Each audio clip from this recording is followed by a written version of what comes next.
الحبيب الذي ترجى شفاعته لكل هول من الأهوال مقترب يا حبيبي المصطفى عليك قاصدنا واغفر لنا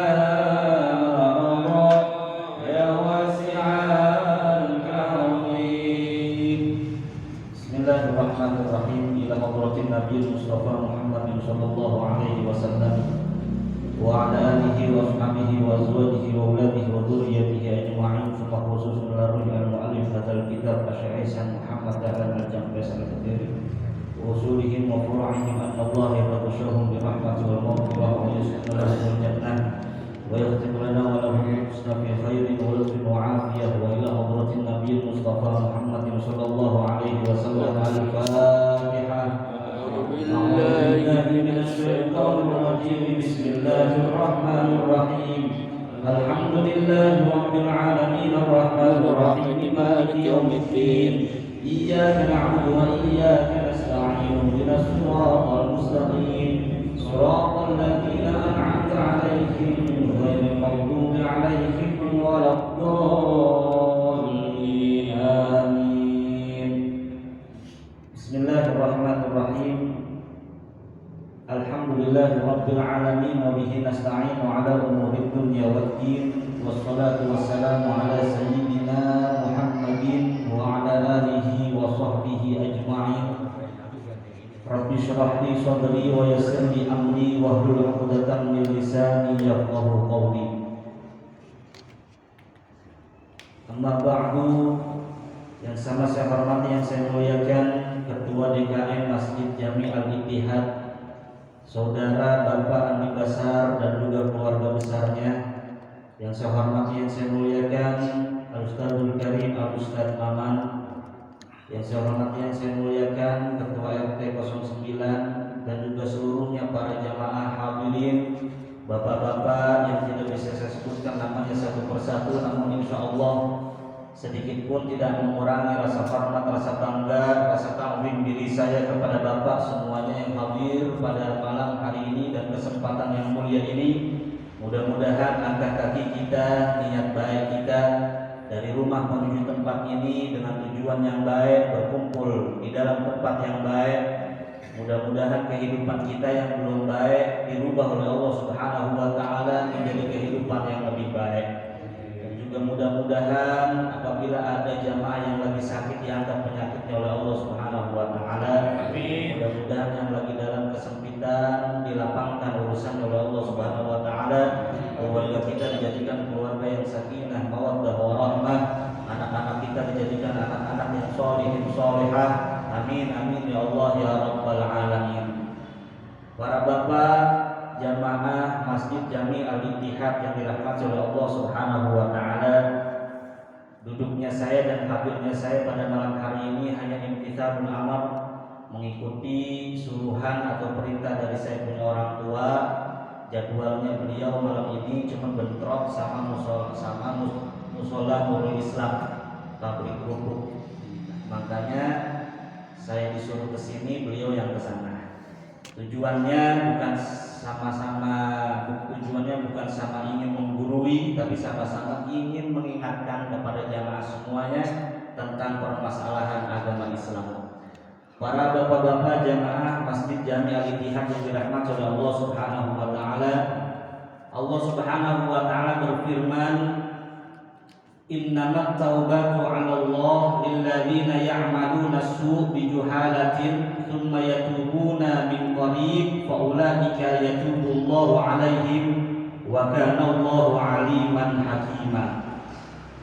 Allah Subhanahu wa taala di sini berfirman bahwasanya taubat kepada Allah Subhanahu wa taala bagi orang-orang yang melakukan perbuatan buruk bijuhalatin, dengan sebab ketidaktahuannya. Ada orang buat buruk tapi dia ini nggak tahu resikonya seperti apa. Tsumma yatubuna, lalu dia bertaubat kepada Allah, kembali kepada Allah min zamanin qarib, langsung dia taubat sama Allah, faulaika yatubullahu alaihim, maka manusia yang semacam ini taubatnya akan diterima oleh Allah Subhanahu wa taala. Wa kana Allahu aliman hakima, dan adanya Allah Subhanahu wa taala zat yang maha mengetahui dan zat yang maha bijaksana. Di sini yang perlu kita garis bawahi bahwa ketika ada seorang taubat, seorang hamba bertaubat kepada Allah, kembali kepada Allah, itu enggak wajib bagi Allah untuk menerima taubatnya. Jangan kita nuntut Allah, jangan sampai diri kita maksa Allah ketika kita taubat mohon ampun sama Allah, Allah wajib maafin kita, enggak bisa. Karena masalah penerimaan taubat itu bentuknya fadlullah, bentuknya hanya anugerahnya Allah. Kalau emang Allah pengen nurunin anugerah sama kita, ya diterima taubat kita. Tapi kalau Allah Subhanahu wa taala masih belum mau nurunin anugerahnya sama kita, ya terus kita berusaha bertaubat kepada Allah sampai kita mendapatkan titik taubat dan diterima seluruh kesalahan-kesalahan kita diampuni sama Allah Subhanahu wa taala. Jadi jangan sampai salah paham. Ketika ada seorang taubat, kita ini langsung memaksa Allah supaya Allah menerima taubat kita. Itu nggak bisa. Jangan sampai kita ini memaksa Allah agar Allah menerima taubat kita. Tapi yang namanya penerimaan taubat haknya Allah. Itu terserah Allah. Itu maunya Allah. Allah mau menerima taubat yang kita diterima. Kalau Allah tidak mau menerima taubat, yaitu haknya Allah Subhanahu wa taala, dan diri kita terus berusaha untuk selalu mendapatkan penerimaan ampunnya Allah Subhanahu wa taala. Para bapak jamaah yang dirahmati oleh Allah Subhanahu wa taala, di ayat tadi disebutin nama Allah, alladzina ya'maluna su'a bijuhalah. Orang yang berbuat baik bijuhalatin. Juhalah sama jahil beda, Pak. Pahami baik-baik. Kalau jahil, orangnya emang kagak tahu. Ada orang buat dosa, dia emang kagak tahu kalau perbuatan ini dosa, dan dia nggak tahu resiko ketika dia berbuat dosa ini apa. Itu namanya jahil. Itu namanya bodoh. Mutlak dia beneran nggak tahu, nggak punya ilmu, nggak punya pengetahuan. Itu namanya jahil. Tapi kalau juhalah itu orangnya tahu kalau ini kita lakukan dosa. Dia tahu ini kalau saya lakukan ini nih bakalan dosa saya. Kalau saya lakukan ini, saya mendapatkan azab dari Allah Subhanahu wa taala, dapat iqab saya, dapat siksa saya. Cuma yang dia tidak tahu resikonya, dampak buruk negatif ke belakangnya. Itu namanya juhalah. Bukannya dia nggak tahu belas. Dia tahu bahwa kalau melihat aurat perempuan dosa bagi kita, tahu kita. Cuman kita entengin, itu namanya juhalah. Tapi kalau jahil beneran nggak tahu. Mau seperti apapun dia nggak tahu karena nggak punya ilmu. Pertanyaannya emang ada orang yang sekarang ini orang jahil, benar-benar jahil, nggak tahu sama sekali. Banyak orang-orang yang tidak tersentuh daripada ajaran-ajaran Islam itu banyak, Pak. Orang-orang yang terpencil daripada perkotaan, orang-orang yang jauh daripada ulama, ustadz, kiai, banyak. Orang yang macam ini nih, ketika maksiat sama Allah Subhanahu wa taala enggak dihitung maksiat sama Allah. Kenapa? Enggak tahu. Karena enggak ada yang kasih tahu. Nah, beda sama juhalah. Juhalah dia tahu ini dosa tapi enggak tahu dampak buruk ke belakangnya.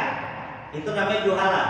Tapi walaupun juhalah, kita tahu perbuatan ini perbuatan dosa, tapi tetap masih kita lakukan, tetap kita terobos, tetap kita laksanakan, lanjut kita taubat sama Allah, tetap Allah bakalan menerima taubat kita.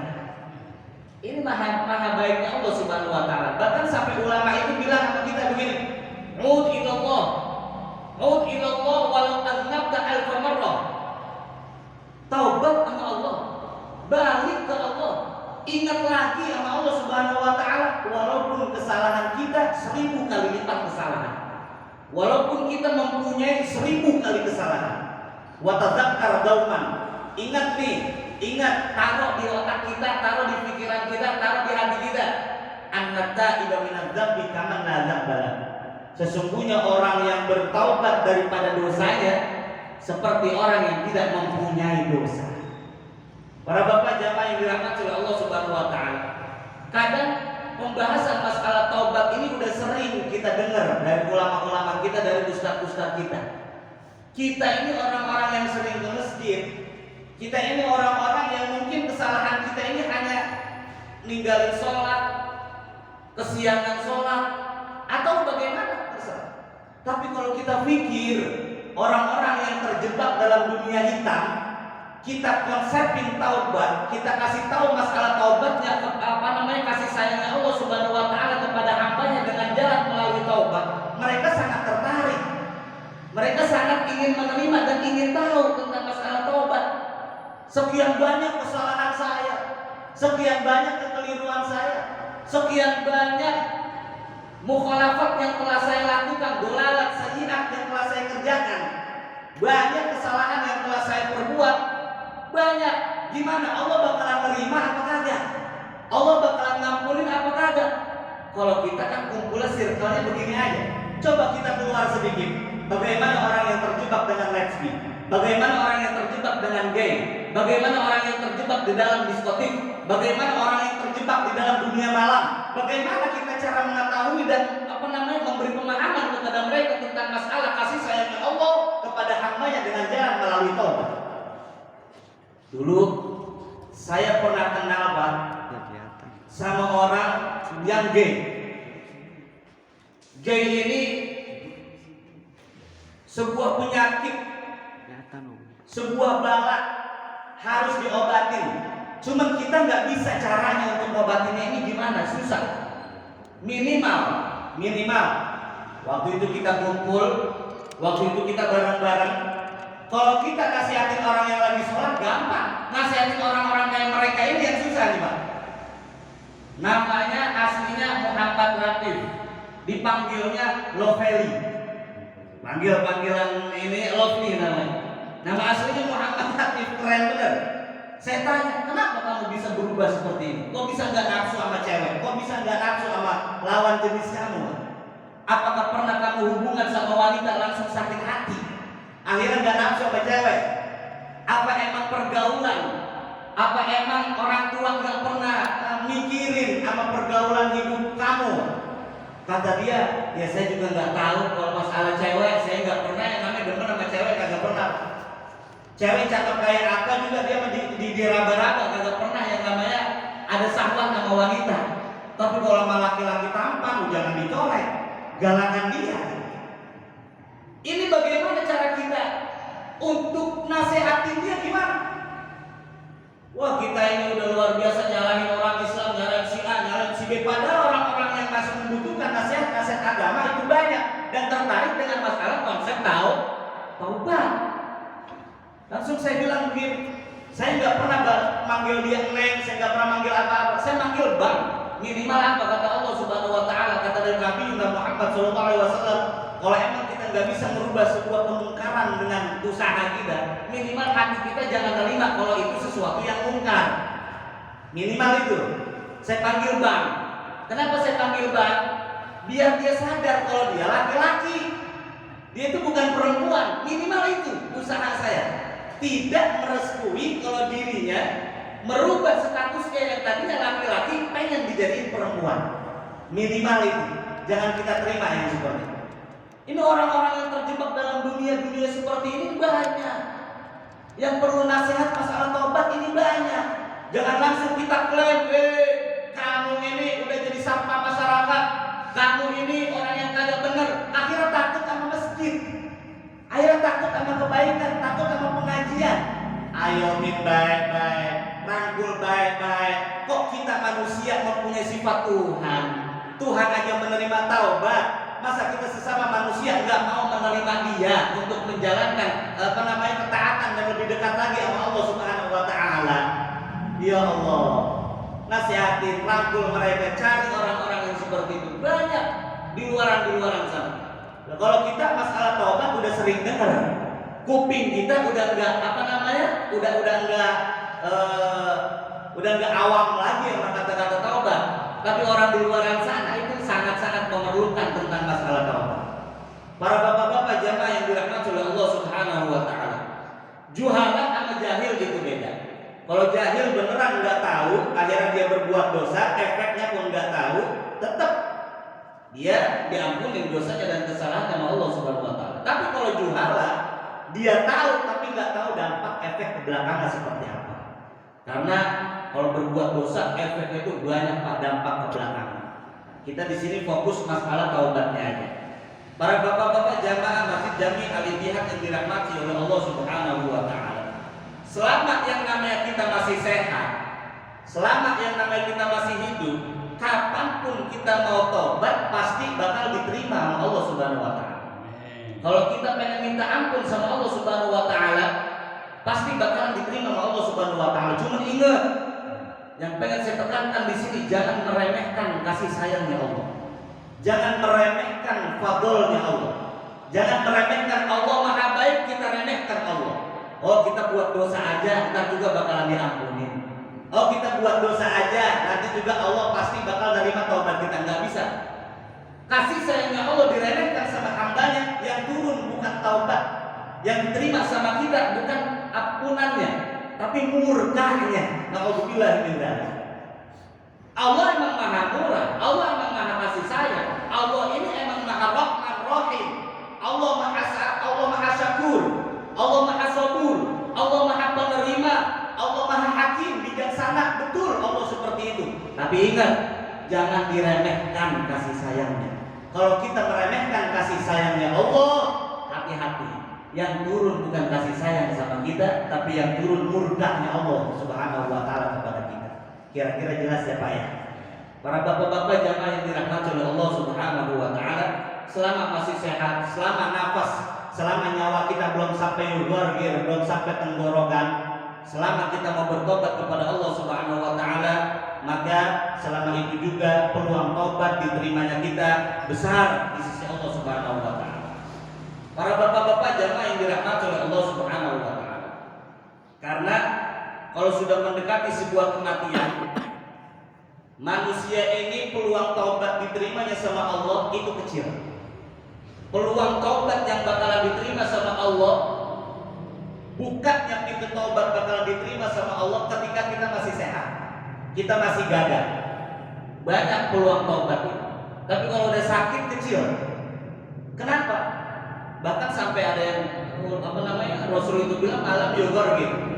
Kalau udah sakit, nyawa udah sampai kerongkongan, bahkan taubat udah nggak bakal diterima.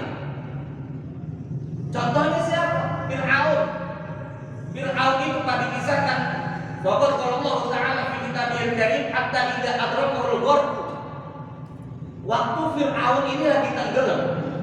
Oh, kita tahu dah Fir'aun jahatnya kayak gimana. Yang namanya bayi laki-laki semuanya disidak. Rumah-rumah warga semuanya dijaga yang lagi hamil. Yang hamil pasti didatengin ada sensus. Udah berapa bulan?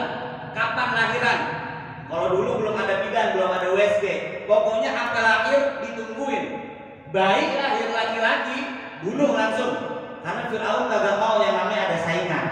Fir'aun kagak mau yang namanya ada persaingan, itu nggak mau. Ada bayi laki-laki, bunuh. Itu dia besok bakalan lahiran. Tungguin prajurit semuanya. Fir'aun penguasa.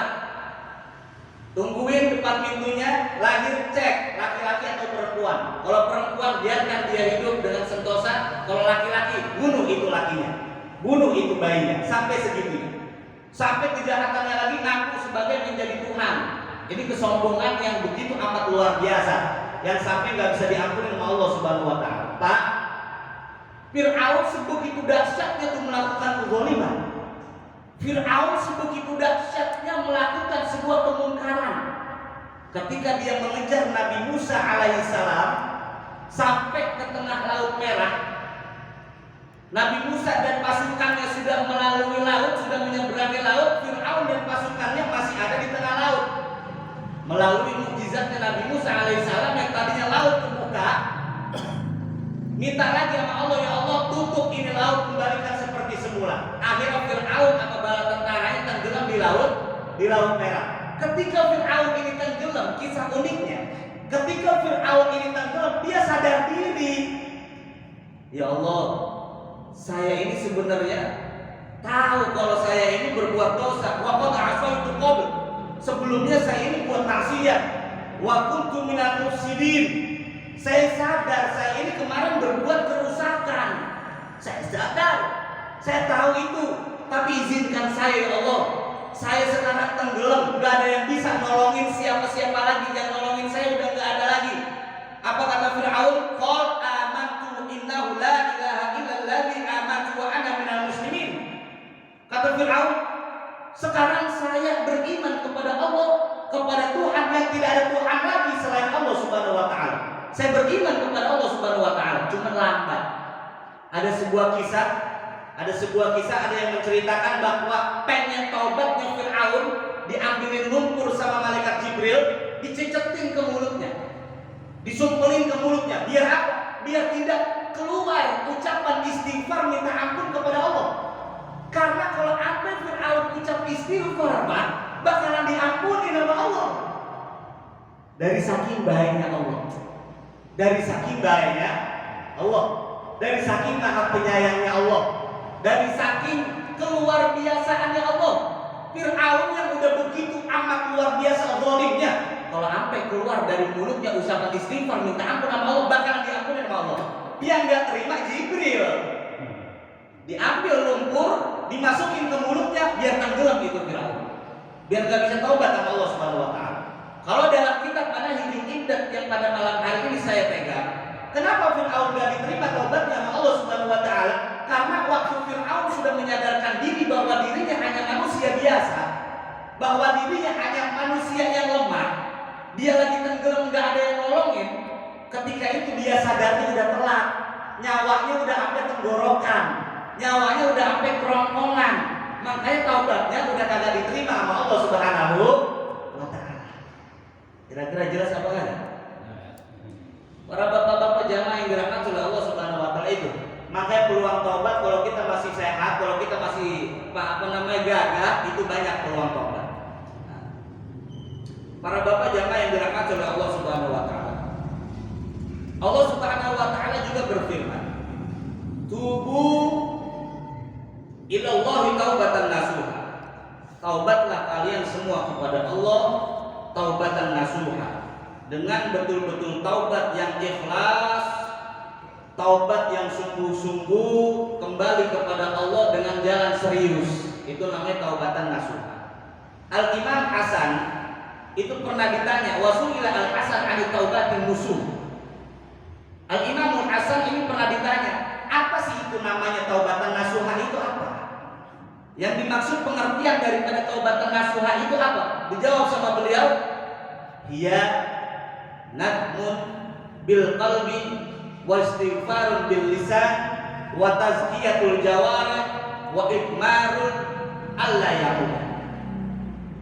Kata Imam Hasan, taubat nasuha itu yang pertama, hatinya nyesel kalau kemarin udah pernah berbuat yang buruk. Yang kedua, lisannya mampu mengucapkan kalimat istighfar mohon ampun sama Allah. Yang ketiga, wa tazkiyatul jawarih, anggota badannya pas dia sudah menyatakan saya taubat sama Allah, selanjutnya perbuatannya, kakinya, lisannya, tangannya, badannya, matanya, telinganya, semuanya diarahkan kepada jalan-jalan kebersihan, pada jalan-jalan yang baik. Wa ikmarun alla ya'uda, dan simpan dalam hati bahwa kita tidak akan mengulangi perbuatan-perbuatan buruk itu lagi. Itu namanya taubatan nasuha, jawaban daripada Al-Imam Hasan. Ada lagi Al-Imam Ubay Hatim, Abi Hatim buat Mardawiyah bin Ubay bin Ka'ab. Dia pernah ditanya juga, apa itu taubat nasuha? Beliau ini jawab, at-taubatun nusuh an-nadam, penyesalan. Ketika kita berbuat dosa, nyesel, di situ udah ada taubat di situ. Di situ Allah udah lagi ngasih ridhonya sama kita. Kadang ada orang, Pak, yang naudzubillah min dzalik. Ada seseorang ketika berbuat dosa, dosa ini dianggap biasa.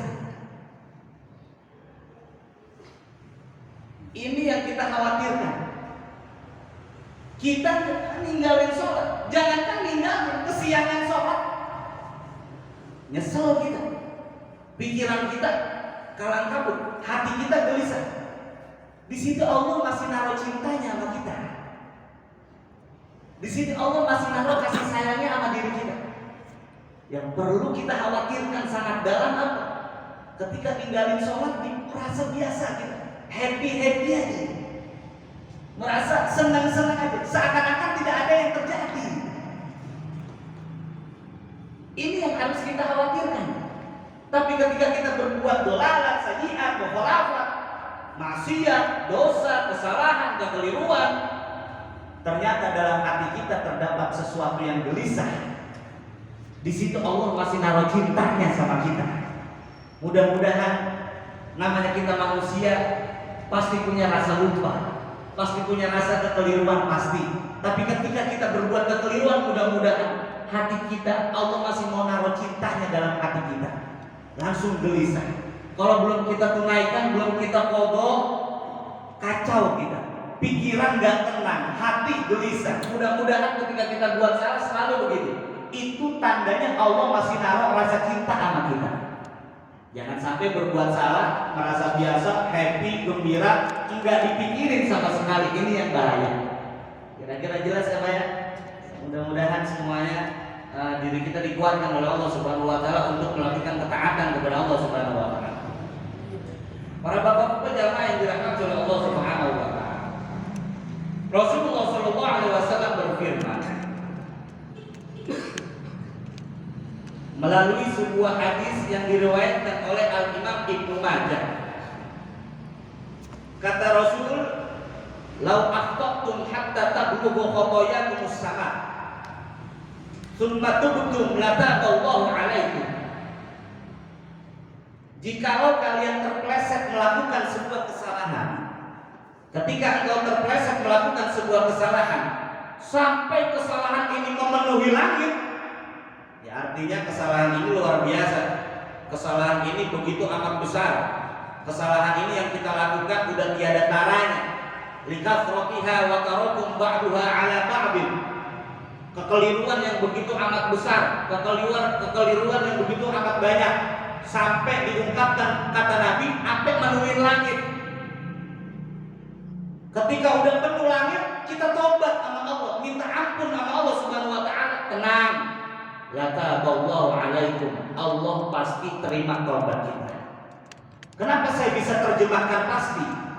Waktu saya di pondok belajar ilmu nahwu, kalau yang namanya ada syarat lau, apabila kita berbuat salah, lakaba, maka Allah pasti akan menerima taubat kita. Ada kalimat la, bukan la alif lam, bukan. Lata, itu laknya itu lak taukid. Maksudnya apa? Betul-betul Allah pasti menerima taubat kita. Ini kalau kita berbicara masalah kosakata bahasa Arab seperti itu. Ada lagi sebuah hadis yang unik. Karena Isa sebentar lagi, ini mungkin yang terakhir yang saya sampaikan. Diriwayatkan oleh Al-Imam Al-Tabrani dan juga diriwayatkan oleh Imam Al-Baihaqi, Shahibul Yamin amiru ala shahibis shimal.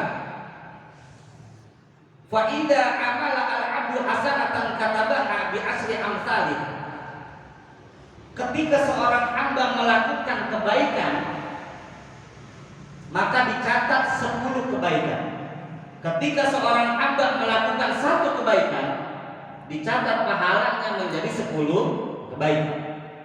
Wa idza amila sayi'atan, tapi kalau seorang hamba ini melakukan perkara yang buruk, ada hamba melakukan perkara yang buruk, pahami kata-katanya. Fa'arada shahibus shimal ayat tabah. Malaikat pencatat amal buruk pengen nyatet, ditahan sama malaikat yang mencatat amal baik. Lu ngapain mencatat apa itu? Ini dia lagi melakukan perbuatan buruk, ya saya catat. Bentar dulu, ditahan sama malaikat yang tugasnya mencatat amal baik. Ditahan, jangan dicatat dulu. Qal lahu shahibul yamin amsik, tahan dulu, tahan. Loh, kenapa harus ditahan? Tahan intaziru sitta sa'atan. Tunggu sampai 6 jam. Aduh, ini luar biasa. Tunggu sampai 6 jam. Kalau waktu 6 jam in istighfarullah, kalau sampai 6 jam dia itu ternyata minta ampun sama Allah Subhanahu wa taala, lam yuktab alaihi syai'an, jangan kau catat perbuatan buruknya. Ini kebaikan Allah Subhanahu wa taala sama kita. Tapi kalau kita buat baik, niat berbuat baik, bahkan sampai kita aplikasikan kebaikan itu, kita laksanakan, kita amalkan, itu malaikat pencatat baik langsung nyatet 10, langsung dicatat cash langsung, nggak ditanya sama yang kiri, lu ngapa langsung nyatet, entar dulu, kali aja ntar 6 jam kemudian dia buat salah, enggak begitu. Kalau buat baik langsung dicatat 10 langsung. Tapi kalau kita buat salah, Pak, kita pikir coba, Allah ini maha baik, Allah ini luar biasa sayangnya sama kita ini. Kita lagi buat buruk, entar dulu, jangan dicatat, tunggu 6 jam dulu, Pak.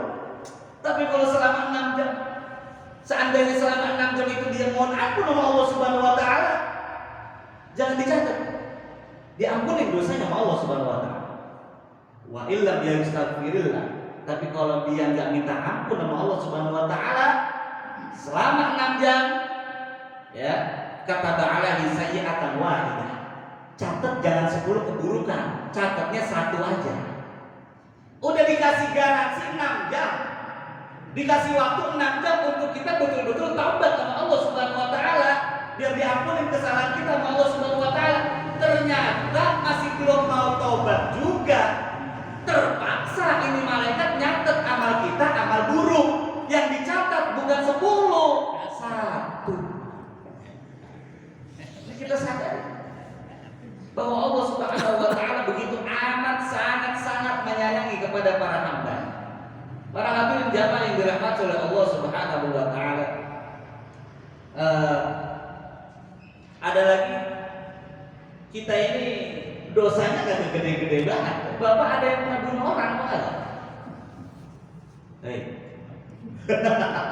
Ngantuk.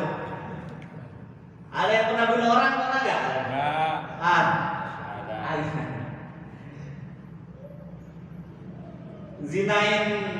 Zinain tetangga, bini orang ada apa enggak?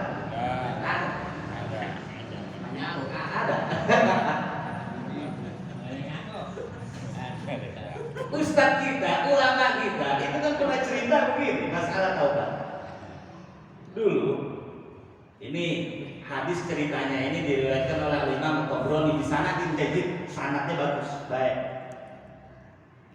Dulu tuh ada orang musrif ala nafsi, terlalu melampaui batas kesalahan dirinya, sampai-sampai dia ini ngebunuh 99 orang, kan begitu ceritanya. Pas dia lagi ngebunuh 99 orang, ada yang bilang dia datang ke ulama, ada yang bilang di keterangan bawahnya rahib. Rahib itu waktu kita ngaji sama Ustaz Jamasari ini kan, ketika Rasulullah SAW pengen hijrah ke kota Syam, pengen dagang, ketemu sama rahib. Rahib itu pendeta. Cuman pendetanya bukan kayak pendeta sekarang, maksudnya rahib. Dia betul-betul iman sama Allah Subhanahu wa taala. Karena belum mengakui kalau dirinya beriman sama Nabi Muhammad. Nabi Muhammad belum diutus, itu rahib namanya. Dia pendeta, kitabnya bukan Al-Quran, kitabnya Injil. Dia beriman sama Injil, beriman sama apa yang ada di dalam Injil. Dia beriman sama Allah Subhanahu wa taala. Ini rahib. Ulamanya orang Nasrani zaman dulu. Alim dia, pinter dia, itu rahib. Ada yang bilang ini orang yang 99 tadi datengin rahib, pendeta, cuma yang emang betul-betul ngimanin Injil betul-betul. Yang diimani Nabi Isa alaihissalam. Karena Nabi Muhammad belum lahir, masih kecil, belum jadi utusan. Akhirnya satu lagi kisah, dia datengin ulama, curhat, saya udah bunuh 99 orang. Apakah saya ini bakalan diterima taubatnya sama Allah Subhanahu wa taala? Kata dia, "Fahal ajiduli min taubat." Apakah saya bisa menemui taubat? Dapetin taubat saya bisa apa kagak? Dijawab sama dia, faqatalahu wa ata akhar faqal, enggak bisa. kesalahan kamu begitu amat banyak. 99 nyawa melayang di tangan kamu, nggak diampunin kamu. Akhirnya langsung ditusuk genap menjadi 100 orang. Ketika genap menjadi 100 orang, dia nyamperin lagi ulama, saya pernah bunuh 99 orang. Akhirnya karena saya curhat, katanya tobat saya nggak diterima sama Allah Subhanahu wa taala, nggak bakal diterima sama Allah Subhanahu wa taala, saya genepin aja di 100. Saya pengen nanya, sekarang saya bunuh ini 100 nyawa udah hilang, bakalan diterima nggak tobat saya sama Allah Subhanahu wa taala? Akhirnya Rohim ini jawab, anna hadatsaaka anna Allah la yatub ala man taba kadza. Kalau ada orang yang bilang ketika kamu itu melakukan kesalahan membunuh 100 orang, terus kamu cerita sama seseorang yang lain, minta pendapat, kamu pengen taubat, dia bilang taubatmu tidak akan diterima sama Allah Subhanahu wa taala, kadzabtum. Itu dusta, bohong itu. Kamu pasti kalau kamu serius taubat, diterima taubat sama Allah Subhanahu wa taala. Ini kesalahannya belum fatal. Kita kesalahannya kan masih menengah ke bawah Pak kesalahannya, ya kan? Bukan kesalahan menengah ke atas. Kesalahan menengah ke atas saya bajingan luar biasa, pembunuh luar biasa, masih mendapatkan ampunan dari Allah Subhanahu wa taala. Apalagi kita berharap kepada Allah Subhanahu wa taala agar seluruh kesalahan kita diampunkan oleh Allah Subhanahu wa taala, karena kesalahan kita masih menengah ke bawah. Cuma ingat, catatan baik-baik, catat baik-baik, jangan meremehkan kasih sayangnya Allah. Jangan meremehkan ampunan yang Allah. Ampunan yang Allah engkau remehkan, niscaya bukan ampunan yang engkau dapatkan, tetapi murka yang akan Allah turunkan. Na'udzubillahi min dzalik, wallahu a'lam bishawab. Al-Fatihah. A'udzubillahi minasyaitonir rajim. Bismillahirrahmanirrahim. Alhamdulillahirabbil alamin, arrahmanir rahim, maliki yaumiddin. Iyyaka na'budu wa iyyaka nasta'in. Shiratal mustaqim. Shiratal ladzina an'amta 'alaihim ghairil maghdubi 'alaihim waladdallin. Amin. Astaghfirullahaladzim, astaghfirullahaladzim, astaghfirullahaladzim. Bismillahirrahmanirrahim. Alhamdulillahirabbil alamin. Hamdan syakirin, hamdan na'imin, hamdan yuwafi ni'amahu wa yukafi mazidah. Ya Rabbana wa ilahana lakal hamdu kama yanbaghi li jalali wajhikal karim wa li'azimi sultanik. Allahumma shalli ala sayyidina Muhammadin al-Fatih lima ughliqa wal khatim lima sabaqa nasiril haqqi bil haqqi wal hadi ila siratikal mustaqim wa ala alihi haqqa qadrihi wa miqdarihi al-'azim. Salatan taftahu lana biha abwaab ar-ridha wa at-taysir wa tughliqu biha 'anna abwaab asy-syarri wa at-ta'sir wa takunu lana biha waliyyan wa nasira. Anta waliyyuna wa maulana fa ni'mal maula wa ni'man nasir, wa la haula wa la quwwata illa billahil 'aliyyil 'azim. Allahumma iftah lana futuhal 'arifin waj'alna min ulama'ikal 'amilin waj'alna min ibadikal shalihin. Allahumma akhrijna min dhulumatil jahli wa akrimna bi nuril fahmi waftah lana abwaaba fadlika wansur 'alaina hikmataka ya dzal jalali wal ikram. Allahumma inna nas'aluka 'ilman nafi'an wa qalban khashi'an wa rizqan halalan tayyiban wasi'an wa tijaratan tabur wa shifaan min kulli da'in wa saqamin bi rahmatika ya arhamar rahimin. Rabbana atina fid dunya hasanah wa fil akhirati hasanah wa qina adzabannar. Allahumma ya qadiyal hajat bi hajatina ya Allah. Allahumma ya rafi'ad darajat irfa' darajatina ya Allah ya arhamar rahimin. Wa sallallahu ala sayyidina Muhammad wa ala alihi wa sahbihi wa baraka wa sallam. Wa subhana rabbika rabbil izzati amma yasifun wa salamun alal mursalin walhamdulillahi rabbil alamin. Mungkin hanya dapat kami sampaikan menyampaikan permohonan maaf dari Abah yang masih belum bisa hadir pada malam hari ini. Mohon dibukakan pintu maaf yang seluas-luasnya. Alhamdulillah wa iyyakum ajma'in. Wassalamualaikum warahmatullahi wabarakatuh.